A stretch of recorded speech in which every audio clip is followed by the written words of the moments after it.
Halo semuanya, kami dari kelompok 4 PKN kelas F akan mempresentasikan tentang 6 topik berpikir pada video ini. Selamat menonton!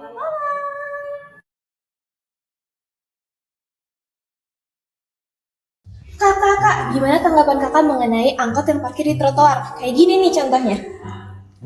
Sebenarnya sih angkotnya ganggu jalan lalu lintas sama pejalan kaki ya, dan trotoarnya jadi rusak gara gitu angkotnya. Ini adalah Akila Fayaza, yaitu salah satu orang yang berpikir menggunakan topi hitam. Ia mempertimbangkan hal-hal negatif yang muncul seperti hal negatif apa yang ditimbulkan peristiwa tersebut, kerugian apa yang terjadi, dan masalah apa yang mungkin muncul setelahnya. Pada tanggapan kali ini, dia mempertegas kerugian yang dialami oleh para pejalan kaki, yaitu tidak ada tempat untuk jalan dan juga rusaknya fasilitas trotoar, karena trotoar tidak seharusnya digunakan untuk parkir angkot. Halo kak, boleh kasih tanggapannya nggak mengenai angkot yang parkir di trotoar? Setidaknya adalah parkir di situ. Terus tidak mengganggu jalan raya. Perkenalkan, ini adalah Vanessa atau biasa dipanggil Nessa. Dia merupakan salah satu orang yang berpikir menggunakan topi kuning, yaitu mempertimbangkan hal-hal positif yang muncul, seperti hal positif apa yang ditimbulkan kejadian tersebut, keuntungan apa yang didapatkan, dan masalah apa yang mungkin selesai setelahnya. Pada tanggapan kali ini, dia mempertegas bahwa trotoar itu, meskipun digunakan untuk hal yang tidak semestinya, tetap menyelesaikan masalah kurangnya parkir pada jalan Ciumbuleuit.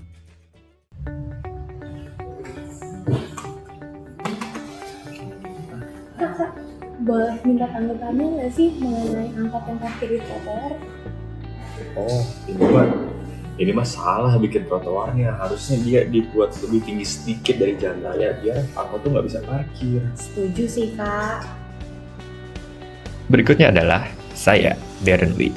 Saya merupakan salah satu orang yang berpikir menggunakan topi hijau, yaitu orang yang mempertimbangkan hal-hal kreatif yang dapat muncul, seperti solusi apa yang dapat dilakukan dan inovasi apa yang didapatkan dari peristiwa tersebut. Pada tanggapan kali ini, saya menawarkan solusi dengan mempertinggi trotoarnya agar mobil tidak bisa parkir, sehingga menyelesaikan masalah tersebut.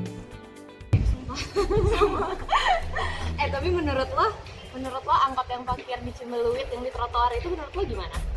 Menurut gua sih kalau ya kayak gitu itu agak on ya, karena kan trotoar tuh buat jalan ya, buat jalan kaki. Kalau dibuat parkir kita jalan di mana, Jir? Tapi kan emang sih mereka kayak parkir sembarangan di trotoar. Tapi kan kita nggak tahu faktanya kalau misalnya mereka parkir di situ gara-gara apa. Nah gitu, kalau itu mereka mementingkan diri sendiri, kocak. Kita mau jalan di mana? Lu mau jalan ke jalan raya tuh ditabrak? Enggak sih. Ya udah, emang on aja. Berikutnya adalah Dea. Ia merupakan salah satu orang yang berpikir menggunakan topi merah, yaitu pola pikir yang berisi emosi, perasaan, dan intuisi. Misalnya, bagaimana perasaan dia terhadap hal ini? Pada tanggapan kali ini, dia bersikeras bahwa pengemudi angkot adalah pihak yang salah, karena intuisinya berkata demikian. Kalau lu gimana? Menurut gue sih, emang sih faktanya mereka parkir di situ sembarangan dan tanpa izin. Tapi kan kita nggak tahu tuh fakta yang belum kita ketahuin tuh dia tuh parkir di situ tuh gara-gara apa? Gara-gara nggak ada tempat parkir lain kah? Nggak ada tempat ngetem lain kah? Kita kan nggak tahu. Apa dia parkir di situ tiap hari kah? Apa dia parkir cuma malam doang? Apa siang doang? Kan kita nggak tahu. Tetap aja salah. Dan yang terakhir adalah Salsabila, biasa dipanggil Caca. Dia berpikir menggunakan topi putih, yaitu mempertimbangkan data, fakta, angka, maupun informasi. Seperti informasi apa yang kita punya dan informasi apa yang masih perlu kita cari. Pada tanggapan kali ini, dia tidak bergegas jatuh pada konklusi. Namun dia tetap memberikan pertanyaan tentang data dan fakta yang mungkin menjadi faktor utama dari peristiwa ini. Oke, dari semua topi yang sudah kita bahas, ada satu topi yang belum terbahas, yaitu topi biru. Di mana topi biru ini mengambil semua pertimbangan untuk mencari solusi yang tepat. Bagaimana nih kira-kira solusinya?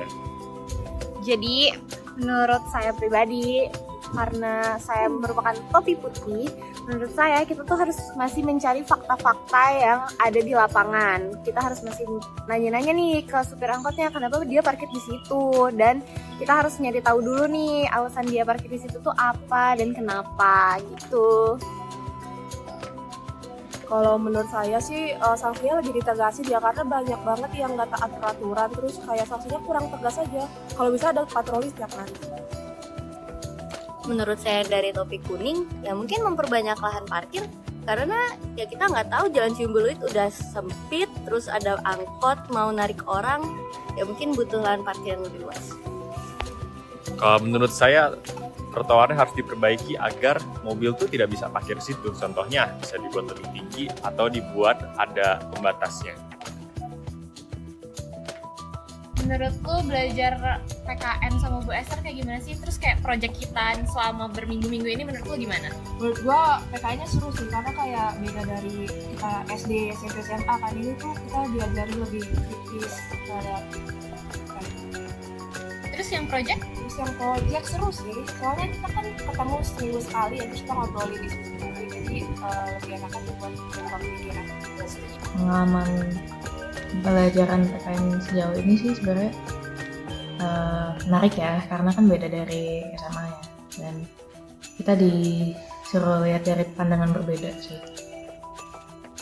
Menurut saya seru membuka pola pikir baru gitu, jadi pikiran kita lebih terbuka, kita bisa lihat juga bagaimana sih sebenarnya pemerintah itu aslinya gimana. Terus ya gitulah, proyeknya juga seru, mantap. Saya jadi lebih memperhatikan sekitar. PKN seperti ini ya pasti berbeda sih dari zaman kita SMA, SMP, dimana kita disuruh cuman dengerin guru, nurut-nurut apa yang dia katakan, tapi di sini kita belajar untuk mengumumkan pendapat. Kalau untuk pengalaman proyek ini sendiri, saya jadi kenal dengan teman-teman dari jurusan lain. Selain itu juga saya belajar untuk mengenal jenis-jenis pola pikir orang-orang yang beda-beda. Menurut saya project kita selama berminggu-minggu ini seru banget, karena buat saya yang suka yapping, kita jadi ngobrol terus nih tiap minggu. Terus buat pembelajaran bersama Bu Esther menurut saya kayak lebih seru ketimbang pas SMA yang kayak monoton gitu-gitu aja. Itu tuh lebih seru dan lebih membuka kayak banyak pikiran baru gitu. Udah, sekian dari kami, bye-bye. Jadi guys, kita udah ngebahas 6 topik berpikir di video ini. Yang pertama, topi putih. Yang kedua topi merah. Yang ketiga topi hitam. Topi kuning. Dan topi hijau. Sekian video presentasi dari kami. Terima kasih.